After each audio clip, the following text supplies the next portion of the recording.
In 2021, University of Dayton graphic design students were tasked with an unusual challenge: transform the poems of Dayton spoken word artist Sierra Leone into visual art. Let's visit the hub at the Dayton Arcade to learn more.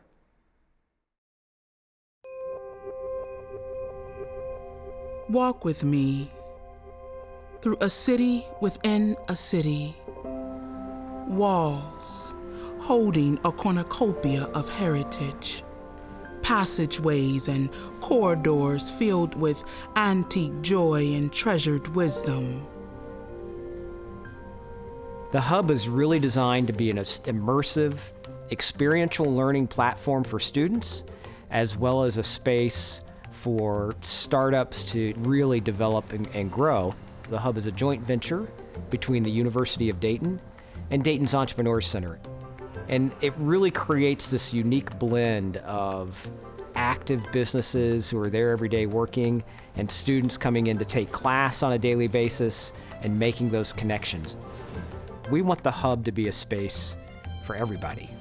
So the idea of a community artist in residence really seemed like a natural fit.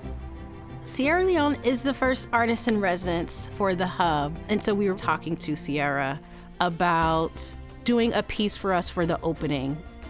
Sierra's work also speaks directly to the city of Dayton.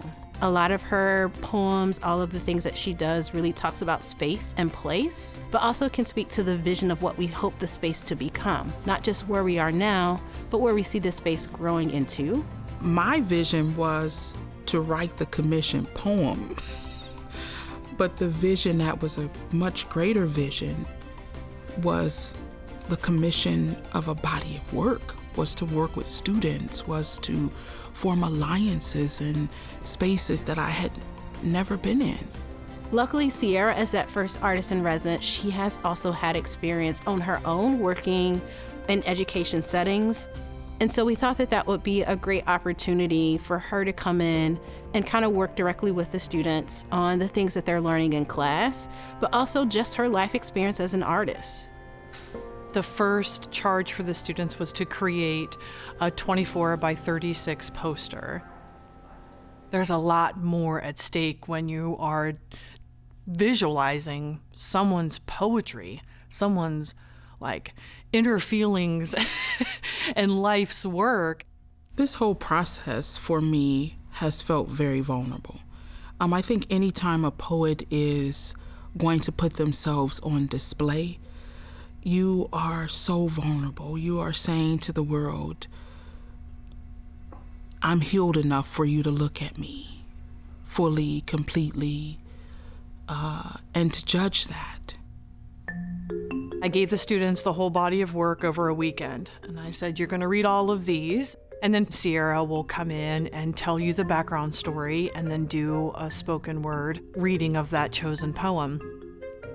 So I feel like that connection for them with her and then getting all that background information is just great research for the designer, because they're thinking about image making, they're thinking about inflection. When did you audibly hear her get louder?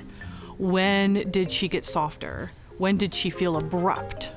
When could you see a punctuation or a shift in the line break? So typographically speaking, the whole time they're trying to think about, is that bold? Does a color come to mind? And then they had the larger installations as group projects. So they had to learn what it was like to design independently, but as a whole, because your work is going to affect everyone else's work when you're exhibiting it together. And then what it's like to have to come together under the same pressures and now design this whole new thing with this material that's gigantic, that's more environmental. She also had a whole nother layer with QR codes. So if you were walking up to the piece, you could hear her deliver it and do her spoken word of the poetry.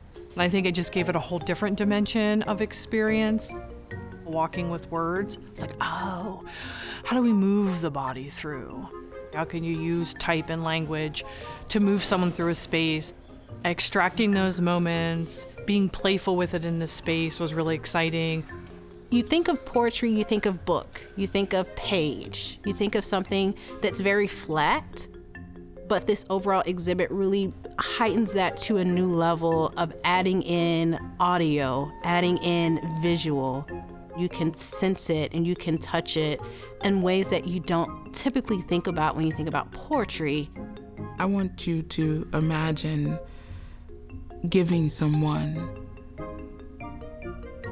a Word document, and this is what you get in return. I always describe the exhibit as an opportunity to walk with me as a poet, as a practitioner, as an artist, and as an entrepreneur. It's my perspective, it's my lived experiences and voice. So it is a piece of me every single step of the way. I think the additional beauty of the exhibit is that it's not just in the hub. It flows beyond the walls and it impacts the rest of the Dayton community. Walk with me. Walk with my words. Walk as the spirit of a flyer. And from that space you leave, and if you want to visit the Levitt and continue to walk with the words, they can stop by the library and take in how we've gathered, our gathering space as a community. And from that space, you're traveling over to the Wright Dunbar District in the Greater West Dayton Incubator. And from that space, we close the exhibit right in a beautiful space where the art ends, but it begins again with Baba Bing Davis. And so for me, it is a walk with me, a walk with my lived experiences.